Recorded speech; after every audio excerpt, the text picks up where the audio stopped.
Hello guys, in this tutorial I'll be showing you guys how to add existing groups to your WhatsApp community. So let's get started. The first thing is that you simply need to log into your WhatsApp community group. Once you're there, you click on your profile. So after which you're going to see add groups. You click on it.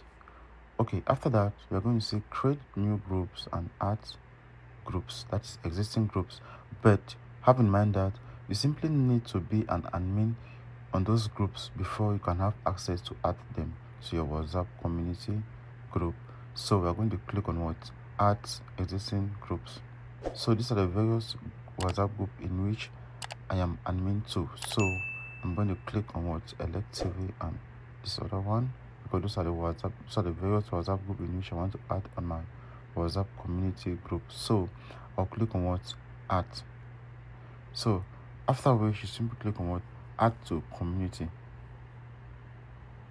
So guys, as you can see, those groups now are already on your WhatsApp community. So that's it. So guys, that's actually the way you add groups on your WhatsApp community. Thank you guys for watching. Don't forget to leave your comments in the comment section below if you face any difficulty doing this. We love you all. See you in our next tutorial. Peace out.